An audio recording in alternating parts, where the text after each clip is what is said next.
My brother sold our mother's home to fund his rich guy persona and told his techorous fiancée we were dead. I just found our mom cleaning the toilets in his executive suite. You ever have one of those moments where the world just stops? Like the sound cuts out, the air gets thin, and you realize everything you believed about your life was a lie. That was me. 3 days ago, standing in the lobby of the Sterling Heights building in downtown Chicago. But before we get into the blood and the betrayal, I need to know, how's the weather where you guys are at? I'm sitting here in Seattle, and it hasn't stopped pouring for 48 hours. It's that gray, heavy rain that makes you want to crawl under a blanket and never come out. Drop a comment below and tell me if you're seeing some sun, because I'm losing it over here. Anyway, stay with me, because what I discovered in that building is going to make your blood boil. My name is Maya. 20 years ago, I was the miracle kid. My mom, Alina, was driving us home from a double shift at the diner when a truck ran a red light. The car folded like an accordion. I woke up in a hospital 3 days later to find out I was being sent to a specialized recovery center funded by a wealthy benefactor. Mr. Sterling, my mom was too hurt to keep me, and my older brother Julian was left behind to take care of her. I spent my life thinking Julian was the hero. I sent half my paycheck home every month from the moment I started working. I climbed the corporate ladder, eventually becoming a senior partner at a global acquisition firm. I thought I was helping them. Julian always told me, "Mom's tired, Maya. She can't talk right now." The money helped with her meds. I believed him, until I flew into Chicago unannounced for a surprise merger. I was headed to the 42nd floor to meet the CEO of Aegis Tech, the man I was supposed to be vetting for a multi-billion-dollar buyout. His name, Julian Vane. My brother had changed his last name, cut his hair, and built a kingdom on lies. But he didn't see me enter the side door. I stopped by the executive restrooms to fix my blazer. That's when I saw her, an old woman, her back curved like a question mark, kneeling on the marble floor. She was scrubbing a scuff mark with a rag, her hands raw and red from bleach. A young man in a $5,000 suit stepped out of the stall and nearly tripped over her. He didn't offer a hand. He didn't even look down. "Watch it, you old hag," he snapped. "If I see a streak on these tiles again, you're back on the street. Do you understand how lucky you are that I even let you work here?" My heart stopped. I knew that voice. It was the voice that used to read me bedtime stories. It was Julian. It was Julian. And the woman on the floor, she didn't fight back. She just whispered, "I'm sorry, sir. It won't happen again." She looked up, and I saw the scar on her temple from the accident 20 years ago. My mother wasn't resting at home. She was my brother's secret servant. I backed out of the room before he saw me. My hands were shaking so hard I dropped my phone. I realized in that moment that every dollar I'd sent for meds had gone into Julian's venture capital fund. He had sold her house, told his socialite fiancée she was a disturbing stranger. He kept on out of charity, and forced our mother to live in the basement of the office building. But he has no idea I'm the one holding the pen for his company's merger. He thinks he's about to become a billionaire. He doesn't realize I'm about to burn his entire world to the ground. Wait until you hear what I found in his desk during the lunch break. It's worse than the money. Note to the family: if this story is hitting you in the feels, do me a huge favor, hit that like button and subscribe. It helps the algorithm show this to more people who need to know that justice is coming. We're just getting started. My brother told his billionaire in-laws that our parents died in a tragic Mediterranean yachting accident. Tonight, I'm showing up to his engagement gala, and I'm bringing the ghost he's been hiding in the service elevator. Before we dive into the absolute madness that happened at this dinner, I have two askers. Anyone else dealing with a weird heat wave? I'm looking out the window here in Seattle, and it's suddenly 85 in May. My plants are confused. I'm sweating through my blazer, and the humidity is making my hair look like a lion's mane. Tell me what the thermometer is reading in your neck of the woods. Are we all melting together? Anyway, back to the viper's nest. After I saw my mother scrubbing that bathroom floor, I didn't scream. I didn't run in there and cause a scene. If there's one thing I've learned in the world of high-stakes acquisitions, it's that you never show your hand until you're ready to take the whole pot. I went back to my hotel room and called my private investigator. Trace every cent I've sent to Julian Vane over the last 5 years. I told him. The results came back in 3 hours. It was sickening. Every medical bill for Mom's supposed physical therapy, redirected to a shell company used to lease Julian's Ferrari, the private nurse I thought I was paying for. None But the real kicker was the wedding website. Julian was set to marry Chloe Thompson, the daughter of Arthur Thompson, the man whose company my firm was currently buying. On the Our Story page, Julian had written a beautiful, tear-jerking tribute to his late parents, Sarah and Thomas, who supposedly perished when their yacht sank off the coast of Capri in 2018. He didn't just abandon Mom.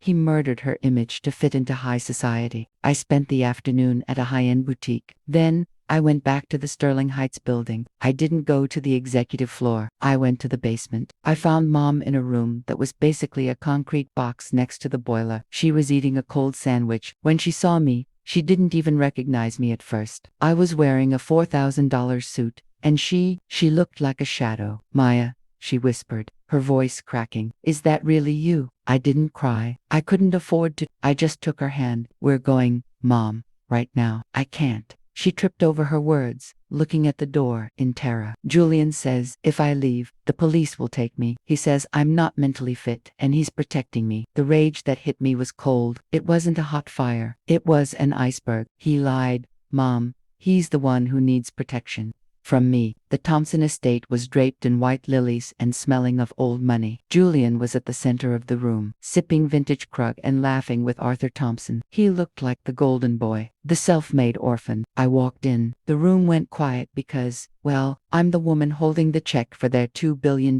merger. Julian saw me and beamed. "Maya, my favorite senior partner," he said, stepping forward to give me a professional hug. He leaned in and whispered, "I didn't know you were in town early. Let's talk numbers later." "Actually, Julian," I said, my voice carrying across the silent ballroom, "I brought a guest. I thought it was a shame your new family couldn't meet your late mother, especially since she's been so busy cleaning your office toilets." The door opened. My mother walked in. I'd had her hair done, put her in a silk gown, and though she was shaking, she held her head up. The silence wasn't just quiet, it was heavy. Arthur Thompson looked at the woman, then at Julian, then at the in memoriam photo of a yacht on the display screen. "Julian," Chloe, his fiancée, whispered. "Who is that?" Julian didn't even look at Mom, he looked at me. And for a split second, I saw the monster behind the mask. He laughed, a dry, panicked sound. I have no idea who this woman is. Maya, is this some kind of sick joke for the merger negotiations?" He walked right up to our mother, woman who carried him for 9 months and worked 3 jobs for him, and said, "Ma'am, I don't know what this lady paid you, but you need to leave before I call the authorities." I felt the slap before I even realized I'd moved my hand. My brother tried to have our mother arrested at his own engagement party to keep his dead parents lie alive. Now, the merger meeting is here, and I'm about to show the board a different kind of growth projection. Before we get into the absolute carnage of this boardroom meeting, I have to check in. Is anyone else dealing with this weird, hazy humidity today? I'm looking out over the skyline and it's like the air is made of soup. It's that kind of weather that makes you feel like a storm is brewing, which is fitting, because I'm about to bring a Category 5 hurricane into my brother's office. Let me know in the comments, what's the vibe outside your window? Is it clear skies, or are you bracing for impact like I am? Anyway, let's talk about the fallout from the slap heard round the world. After the gala, Julian didn't apologize. He didn't call. He did what all narcissists do.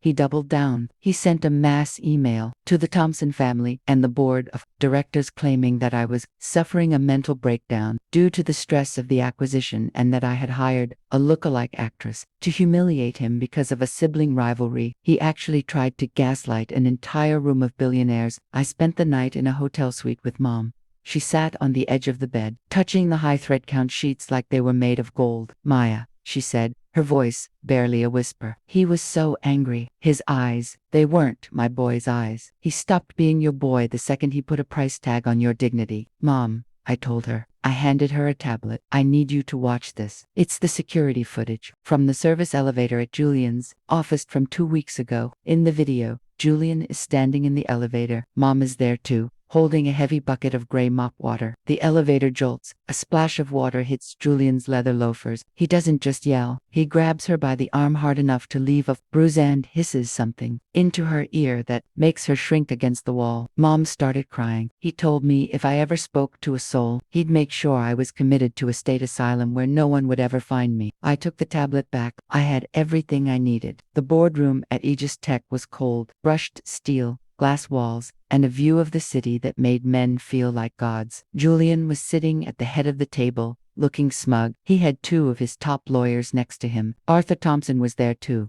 looking grim. He was a man who built his empire on family values, and Julian's lies had shaken him. He wanted proof. I walked in last. I didn't sit down. I stood at the end of the table, directly opposite my brother. Before we signed the final papers for the $2 billion acquisition, I began, my voice steady. There's a matter of unbalanced liabilities we need to discuss. In my firm, we don't just buy assets, we buy the culture. And the culture at Aegis is toxic. Julian chuckled, leaning back. Maya, we've already addressed your performance at the gala. If you're going to try the actress trick again, don't bother. I've already filed a restraining order. I'm not here to talk about the gala, Julian, I said. I signaled to my assistant, who dimmed the lights. I'm here to talk about the maintenance expenses on your Q3 balance sheet. I projected the elevator footage onto the 100-inch screen. The room went deathly silent. Seeing a CEO physically intimidate an elderly janitor is one thing. Seeing a man do it to the woman who gave him life is another level of hell. The video played on a loop. Julian's face went from smug to ghostly pale to a deep,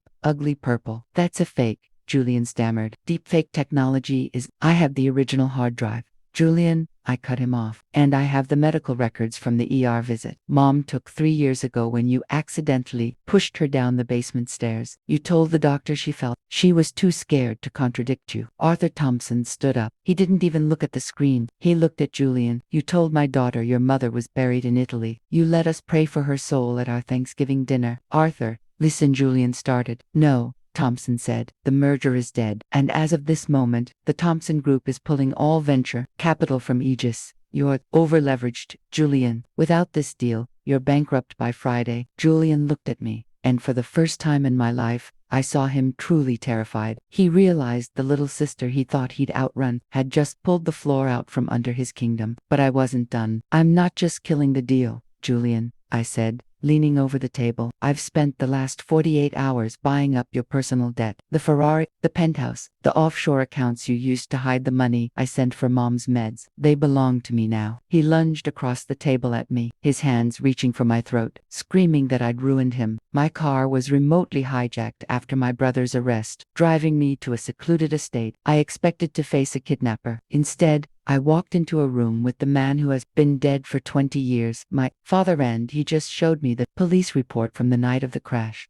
Asterisk, asterisk. Before I tell you what was in that report, can we talk about how the sky just turned a weird shade of neon green? I'm currently pulled up to a set of massive iron gates on the outskirts of the city, and the wind is whipping so hard it's rocking my SUV. It feels like the world is about to end. Drop a comment below if you've ever seen a green sky storm. Is this a Midwest thing, or is nature just as messed up as my family tree? Anyway, the car stopped. The doors unlocked with a heavy asterisk thud asterisk. I had no choice but to walk toward the house. The house wasn't a home, it was a fortress. Minimalist, cold, all glass and black stone. I walked into the study, and there he was. Julian was leaning against a wet bar, looking perfectly fine, no handcuffs, no bruises. Okay, because the people who cut those lines are still looking for the woman who stole their ledger. I played the villain so you could be the CEO.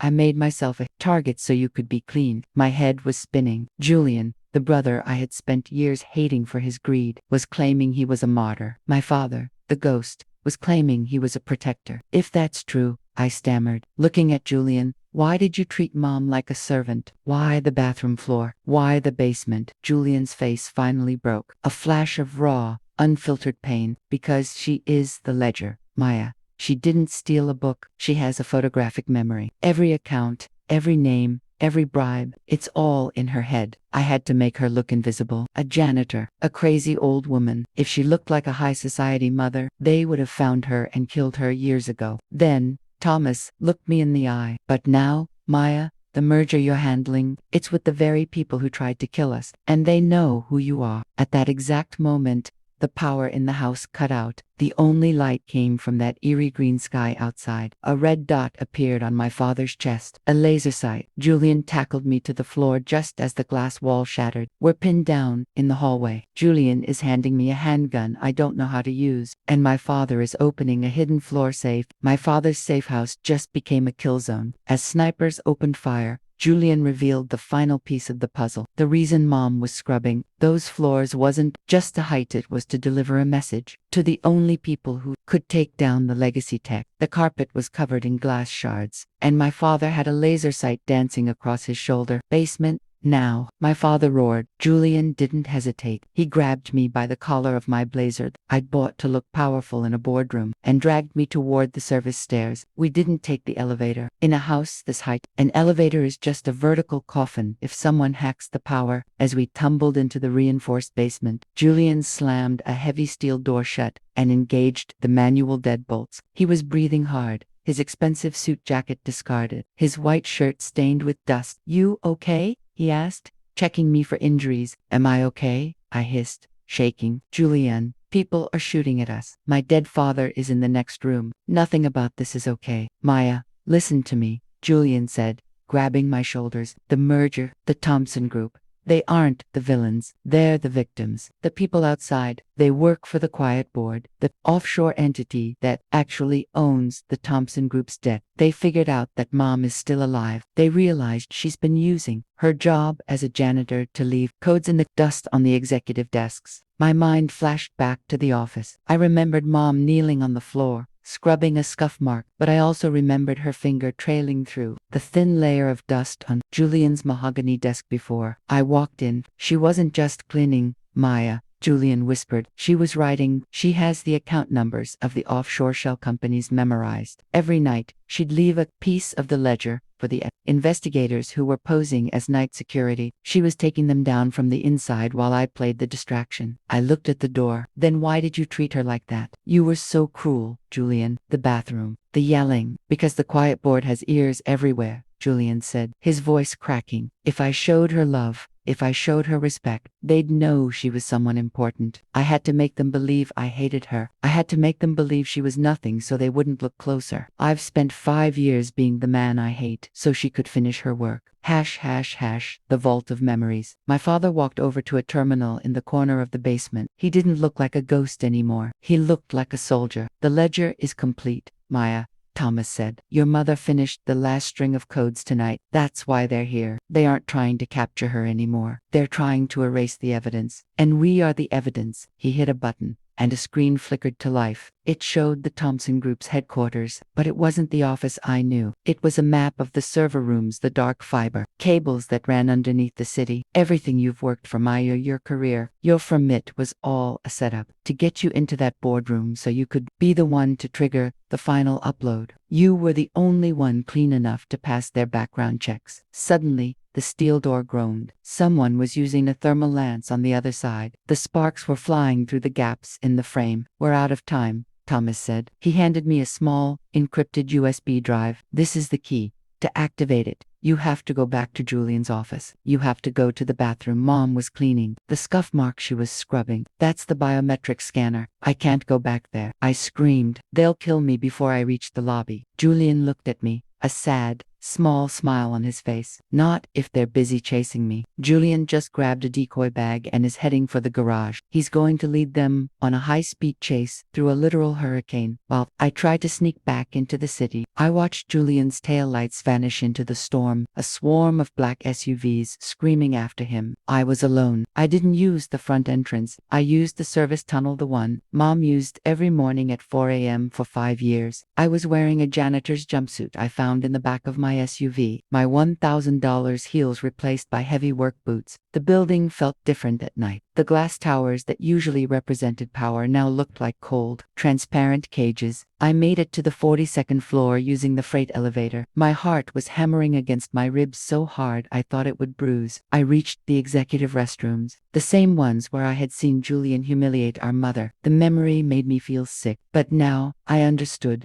Every insult was a layer of armor he was putting on her. I knelt on the cold marble floor, exactly where Mom had knelt. I looked for the scuff mark. It was there, dull, gray patch near the base of the third stall. To anyone else, it looked like a stubborn stain that a lazy janitor couldn't get out. But as I touched it, I realized the texture was different. It wasn't stone, it was textured glass. I pulled out the USB drive my father had given me, but there was no port. The scuff mark is the scanner, I whispered, remembering Julian's words. I didn't have Mom's fingerprints, but I remembered what she was doing every night. She wasn't just scrubbing, she was pressing her palm flat against the floor. I placed my hand over the mark. For a second, nothing happened. Then, a faint blue light pulsed beneath my skin. Descendant confirmed. A mechanical voice whispered from the wall. The floor tiles didn't slide away like a movie. Instead, the large vanity mirror over the sinks shimmered and turned into a massive digital interface. It was the ledger. Thousands of names, transaction ID, and GPS coordinates of black site servers began scrolling upward. I plugged the USB drive into a port that had emerged from the side of the mirror. The key began to decrypt the data, but as the files opened, I saw a folder labeled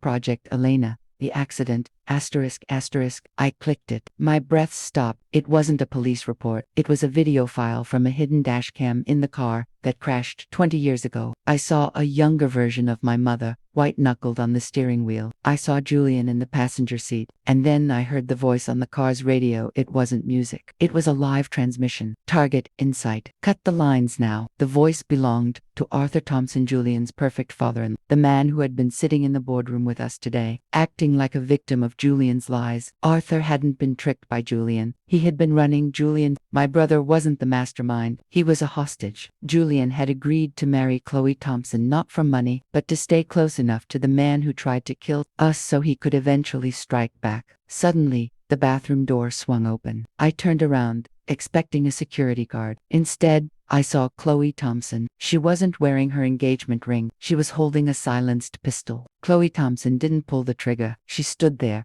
her eyes welling with tears, the silenced pistol trembling in her hand. My father is a monster, Maya, she whispered. He thinks I'm here to clean up his mess. He thinks I'm the loyal daughter who will kill to protect the Thompson name. But I've seen the ledger. I know what he did to your family. She lowered the gun and handed me a second encrypted drive. This is the offshore authorization. Without this, the data you found is just numbers. With this, it's a cage for my father and everyone on the quiet board. Why help us? I asked, my heart finally slowing down. Because Julian told me the truth months ago. She said, he didn't marry me for money. He married me because he knew I hated my father as much as he did. We were never lovers, Maya. We were allies. The upload finished. In an instant, the data didn't just go to the circuits, went to every major news outlet in the country. The Legacy dynasty collapsed as the sun began to rise over the lake. The police arrived not for me, and not for Julian, but for Arthur Thompson. He was arrested on the tarmac of a private airfield, trying to flee to a country with no extradition treaty. Julian's car chase ended safely at a police precinct where the officers were actually loyal to the law, not his payroll. He walked out a free man. The weight of 20 years of lies finally lifted off his shoulders. We met at the old house, the one Julian had sold but secretly kept in a trust for Mom. Wasn't a basement or a concrete box. It was the home where we grew up, restored to exactly how it looked before the accident. Mom was sitting on the porch. She wasn't scrubbing floors. She was wearing a soft sweater, holding a cup of tea, watching the birds. My father, Thomas, stood behind her. They aren't together in the romantic sense. Too much time, and too many secrets have passed for that. But they are a family again. Julian walked up the driveway, looking exhausted. He looked at me, then at Mom. For the first time since I was a little girl, he didn't look like a CEO or a villain. He just looked like my big brother. Is it over? He asked. It's over, I said, handing him back the keys to his life. The ledger is closed. I'm sitting in my new office now. I'm no longer a senior partner at a firm that buys and sells people's dreams. I started a nonprofit that helps families affected by corporate crime. Elias, or Julian, as I call him now, is working alongside me. He's using his villainous business skills for something good for once. And Mom, she's finally writing her own book. Not a ledger of crimes, but a story of survival. Family isn't about the blood you share. It's about the secrets you keep, to protect each other and the courage to tell the truth when the storm hits. Thank you all for sticking with me through this long, crazy journey. This is the final chapter of my story, but it's just the beginning of our new life. If you've enjoyed this saga, please hit that like button one last time and hit subscribe if you haven't already. Your support literally kept me going when I was hiding in that office building. I'm going to go enjoy this beautiful weather with my mom now. What are your plans for the day? Let's chat in the comments.